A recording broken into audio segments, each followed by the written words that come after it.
Hello बच्चों, आज हम जेसीईआरटी कक्षा 7 का चैप्टर 4 परिमेय संख्या के बारे में जानेंगे। देखिए, ये चैप्टर जो है आपके लिए बहुत ही इंपॉर्टेंट है क्योंकि आप अभी क्लास 7 में हैं और आने वाली सभी कक्षाओं में आपको ये चैप्टर से सवाल देखने को मिलेगा, इसलिए इस चैप्टर को समझना बहुत ही ज़रूरी है। तो चलिए शुरू करते हैं इस कक्षा का इंट्रोडक्शन। सबसे पहले हम जानेंगे संख्याओं के बारे में कि संख्याएँ कौन सी होती हैं और क्या होती हैं। ठीक है, देखिए सबसे पहले तो हम जानेंगे प्राकृतिक संख्या के बारे में कि प्राकृतिक संख्याएं हम किसे बोलते हैं। तो देखिए, एक से लेकर अनंत तक की सभी संख्याएं, यानी कि जो गिनती वाला हमारा जो संख्या होता है, जैसे कि 1, 2, 3, 4, 5 और ये कहाँ तक, अनंत तक, ये सभी संख्याएं क्या कहलाती हैं, प्राकृतिक संख्याएं। ठीक है, अब आगे चलिए, आगे हम जानेंगे पूर्ण संख्या के बारे में। देखिए, अगर इस प्राकृतिक संख्या के आगे अगर हम जीरो भी लगा दें, ठीक है, तो जैसे कि हम जानते हैं कि आपका प्राकृतिक संख्या क्या होता है, 1, 2, 3, 4, 5, यहाँ कहाँ तक, अनंत तक। उसके आगे बस हमें क्या करना है, एक जीरो लगा देना है। तो अगर जीरो के साथ अगर हम इस प्राकृतिक संख्या को अगर बोले तो ये क्या बन जाता है, पूर्ण संख्या बन जाता है। ठीक है, तो ध्यान में रखेंगे, प्राकृतिक संख्या के आगे अगर हम खाली से जीरो जोड़ दें तो वो क्या बन जाता है, पूर्ण संख्या बन जाता है। ठीक है, अब देखिए अगला क्या है, अगला है हमारा पूर्णांक। ठीक है, पूर्णांक क्या होता है, तो जब हम संख्या रेखा, ये हमारा संख्या रेखा होता है, ठीक है, इस पर हम संख्याओं को लिखते हैं, तो जो हमारा बीच में होता है, बीच में हमारा होता है जीरो। ठीक है, और इस संख्या रेखा के दाईं तरफ जितनी भी संख्याएं होती हैं वो कैसी संख्याएं होती हैं, वो होती है धनात्मक। धनात्मक यानी आपकी प्लस वाली सभी संख्याएं होती हैं, जैसे 1, 2, 3, 4, 5 कहाँ तक, ये अनंत तक। और उसी प्रकार से बाईं ओर अगर हम बढ़ेंगे तो हमें कौन सी संख्या मिलेगी, ऋणात्मक संख्याएं मिलेगी। ठीक है, ध्यान में रखेंगे इस बात को कि संख्या रेखा के दाईं तरफ जो होती हैं वो कैसी संख्या होती हैं, धनात्मक संख्याएं होती हैं, और संख्या रेखा के बाईं तरफ कैसी संख्याएं होती हैं, आपकी ऋणात्मक संख्याएं होती हैं। ठीक है, अगर ये दोनों ही संख्याओं को हम मिला लें, यानी कि ऋणात्मक और धनात्मक दोनों ही संख्याओं को अगर हम मिला लें तो वो क्या बन जाएगी, वो हमारा पूर्ण संख्या बन जाएगी। ठीक है, कैसी संख्या बनेगी, पूर्ण संख्या। चलिए अब आगे हम जानेंगे, जैसा कि ये चैप्टर है हमारा परिमेय संख्या, तो इस चैप्टर के आधार पर हमें परिमेय संख्या के बारे में जानना है। तो देखिए, परिमेय संख्या होती क्या है, तो ऐसी संख्या है जिसे हम p/q के रूप में व्यक्त कर सकते हैं। p/q करने का मतलब है भिन्न के रूप में। ठीक है, जैसे हमारा होता है 2/3। ठीक है, तो जिसमें आपका अंश और हर दोनों ही होना चाहिए, ऊपर वाले को हम अंश बोलते हैं और नीचे वाले को हर बोलते हैं। ठीक है, तो ऐसी संख्या जिसे हम p/q के रूप में व्यक्त किया जा सके, जहां p और q क्या होना चाहिए, पूर्णांक होना चाहिए। अभी जस्ट हमने पढ़ा कि पूर्णांक क्या होती हैं, माइनस की सभी और प्लस की सभी संख्याएं, लेकिन ध्यान रखेंगे ये दशमलव में नहीं होना चाहिए, पूरा संख्या होना चाहिए। ठीक है, तो ये p और q होनी चाहिए, हमें पूर्णांक संख्या होनी चाहिए, और q जो है कभी भी जीरो के बराबर नहीं होना चाहिए। q बोले तो हर, जो आपका नीचे वाला संख्या है, ये कभी भी जीरो नहीं होना चाहिए, जीरो से बड़ा होना चाहिए। ठीक है, वो ऐसी संख्या क्या कहलाएंगी, परिमेय संख्याएं कहलाएंगी। ठीक है, अब आगे जानेंगे कि धनात्मक परिमेय संख्याएं क्या होती है। देखिए, जैसा कि लिखा हुआ है धनात्मक, इसका मतलब क्या होता है, प्लस, यानी कि ऐसी परिमेय संख्या जहां वो प्लस में होना चाहिए हो। ठीक है, यानी कि जिसका अंश और हर दोनों ही प्लस होना चाहिए। लिखा है ना, जिस परिमेय संख्या के अंश एवं हर, देखिए ध्यान रखेंगे, अंश और हर दोनों ही क्या होनी चाहिए, चाहे तो धनात्मक होनी चाहिए या दोनों ही क्या होनी चाहिए, ऋणात्मक होनी चाहिए। ध्यान रखेंगे, तो अंश या और हर दोनों ही कैसी होनी चाहिए, धनात्मक होनी चाहिए या फिर ऋणात्मक होनी चाहिए, तो उसे हम क्या कहेंगे, धनात्मक पूर्णांक, धनात्मक परिमेय संख्या कहेंगे। एग्जाम्पल से समझिए, जैसे 1/2, देखिए दोनों ही क्या है, आपका जोड़ में है, तो ये हमारा क्या हो गया, धनात्मक परिमेय संख्या हो गया। वीर हमारा 3/5 दोनों ही प्लस में है, तो ये भी क्या हो गया, हमारा धनात्मक पूर्णांक संख्या हो गया।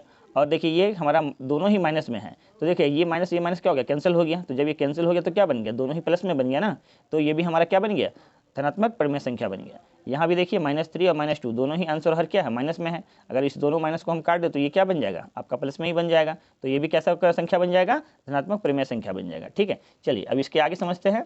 इसके आगे हमें समझना है ऋणात्मक परिमेय संख्या के बारे में। जैसा कि अभी हम पढ़े कि धनात्मक में क्या होना चाहिए, कि दोनों ही कैसा होना चाहिए, प्लस में होना चाहिए, और ऋणात्मक में क्या होता है कि ऋणात्मक में आपका कोई एक जो होता है वो आपका माइनस में होता है।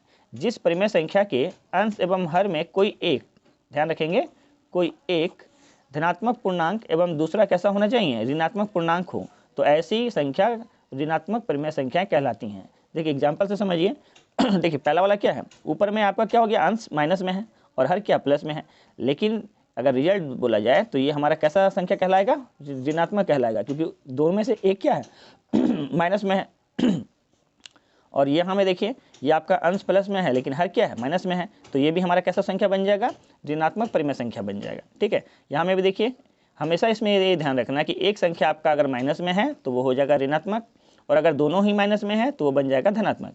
ठीक है। अब यहाँ देखिए ये -7, ठीक है, कोई भी संख्या के नीचे अगर कोई संख्या नहीं है तो उसको हम क्या मानते हैं कि नीचे में क्या 1 है, तो ये p/q के रूप में हम लिख रहे हैं। तो ये भी क्या आपका है, -7 भी क्या आपका एक परिमेय संख्या ही है, लेकिन कैसा है, ऋणात्मक परिमेय संख्या है। ठीक है, देखिए ये इंपॉर्टेंट बात है, ठीक है, ये इंपॉर्टेंट चीज़ है जो आपको जानना जरूरी है कि जीरो जो है मतलब जो बच्चे लोग कन्फ्यूज हो जाते हैं कि जीरो जो है ये कैसा संख्या है। तो देखिए जीरो एक ऐसा परिमेय संख्या है जो कि नहीं आपका धनात्मक होता है और ना ही ऋणात्मक होता है। इस बात को ध्यान रखेंगे कि जीरो एक ऐसा परिमेय संख्या है जो ना धनात्मक होता है और ना ही ऋणात्मक होता है। क्योंकि देखिए अगर 0 रुपया आपको हम दें या फिर 0 रुपया आपसे ले, आपके पास ना कुछ घटेगा ना ही कुछ बढ़ेगा, यानी कि जीरो प्लस में माइनस में होने से कोई इफेक्ट नहीं डालता है, इसलिए इसको ना ही हम प्लस बोलते हैं ना ही इसको हम माइनस बोलते हैं। ठीक है, अब आगे जानेंगे मानक रूप के बारे में कि मानक रूप होता क्या है। तो देखिए परिमेय संख्याओं को सरलतम रूप में लिखना ही कहलाता है मानक रूप।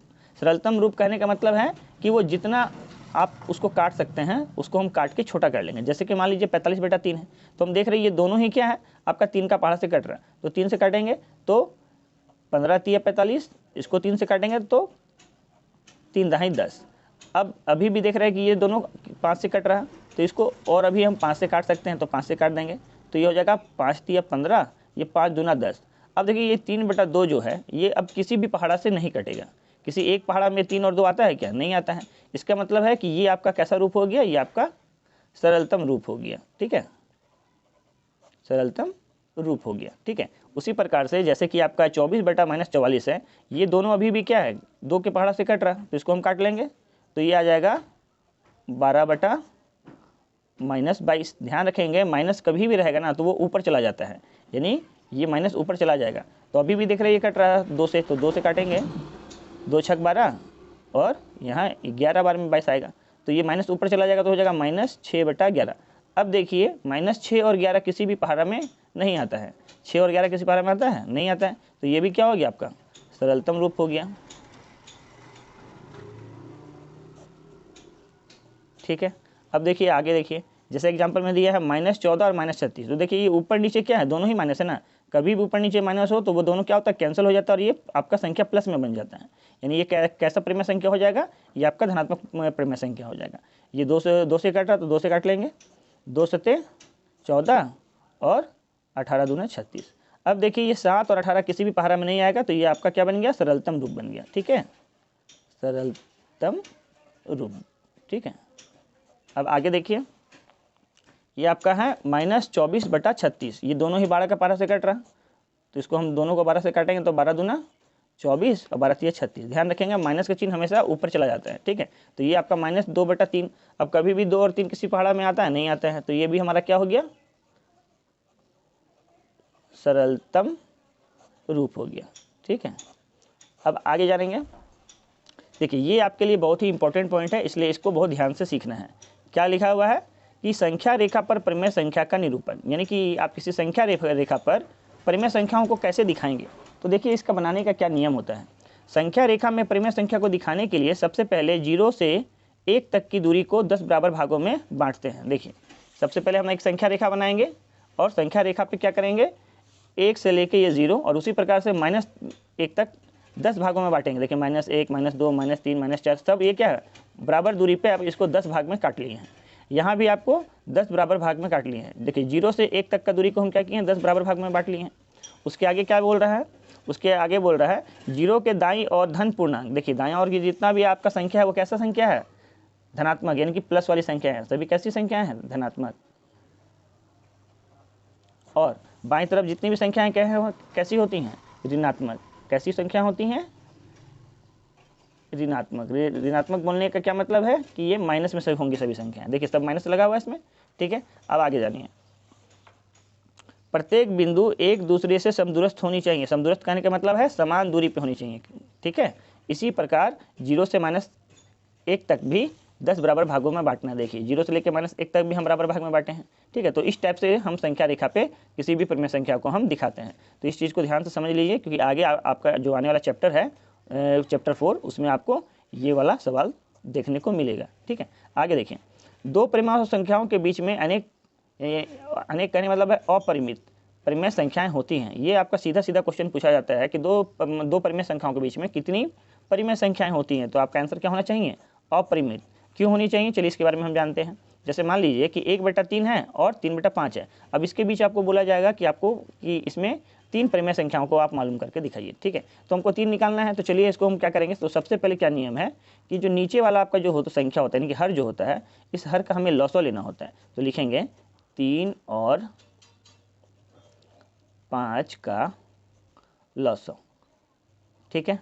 अब लॉसो इसका निकालेंगे, चूंकि 5 और 3 क्या है, अभाज्य संख्याएं हैं, तो इन दोनों को गुना कर लेंगे, तो 5 तिया 15। तो हमारा जो लॉसो है कितना आया है, आपका 15 आया है, ठीक है। अब हमें क्या करना है, बारी बारी से दोनों संख्याओं को लिखना है। जैसे 1/3 पहला संख्या उसको लिख दी। अब हमें इसका जो हर है, उस हर को हमको 15 बनाना है। तो 3 के पहाड़ा में कितनी बार पढ़े जो 15 आ जाए, तो 3 × 15, तो इस 5 से ऊपर नीचे दोनों को ही गुना कर देना है। तो ये हो गया आपका 5 एकम 5 और नीचे क्या बन गया आपका 15। उसी प्रकार से आपका दूसरा वाला संख्या लेंगे 3/5। अब इसको भी हमको क्या करना है, नीचे वाले को 15 बनाना है। तो 5 के पहाड़े में 15 कितनी बार में आएगा, 3 बार में। तो ऊपर नीचे हमें 3 से इसे गुना कर लेना है। तो ये हो गया आपका 3 तिया 9 और नीचे हो गया 5 तिया 15। हमको क्वेश्चन में क्या बोला था कि 3 आपको परिमेय संख्या इसके बीच में निकालनी है। तो ध्यान रखिए कि अब यहाँ भी नीचे में क्या है 15 है, यहाँ भी नीचे में 15 है। तब हम ऊपर का संख्या को देखते हैं, ऊपर में क्या है 5 है, यहाँ 9 है। तो 5 और 9 के बीच में हमको 3 संख्या लेनी है। तो 5 के बाद क्या होता है 6, नीचे आपका 15 है तो 15 ही रहेगा, यानी कि 6/15 एक संख्या हो गया। दूसरा क्या हो जाएगा 6 के बाद क्या 7 बोल सकते हैं, 7/15 बोल सकते हैं। और तीसरा संख्या क्या हो जाएगा 8/15। ध्यान रखेंगे अगर ऊपर नीचे किसी एक पहाड़ा से कट रहा है तो आप उसको काट के छोटा कर सकते हैं। जैसे कि ये कट रहा है 3 से कट रहा है, तो 3 दूना 6 और 3 × 5 15। तो ये आपका 3 संख्या कौन कौन सा बन गया, 2/5, 7/15 और 8/15। तो इन दो परिमेय संख्याओं के बीच में हम ये 3 परिमेय संख्या निकाल लें। इसी प्रकार से हम और अधिक भी संख्याओं को ज्ञात कर सकते हैं, ठीक है। तो ये आपका था इंट्रोडक्शन क्लास, ठीक है। आई होप आपको ये समझ में आया होगा, ठीक है। अगर आप इस चैप्टर को अच्छे से इंट्रोडक्शन को अच्छा से आप देख चुके हैं और समझ चुके हैं तो आपको चैप्टर में कोई भी दिक्कत नहीं होगा, ठीक है। और अगर फिर भी कोई दिक्कत होता है तो आप मुझे कमेंट करके ज़रूर बताइए, ठीक है। चलिए धन्यवाद।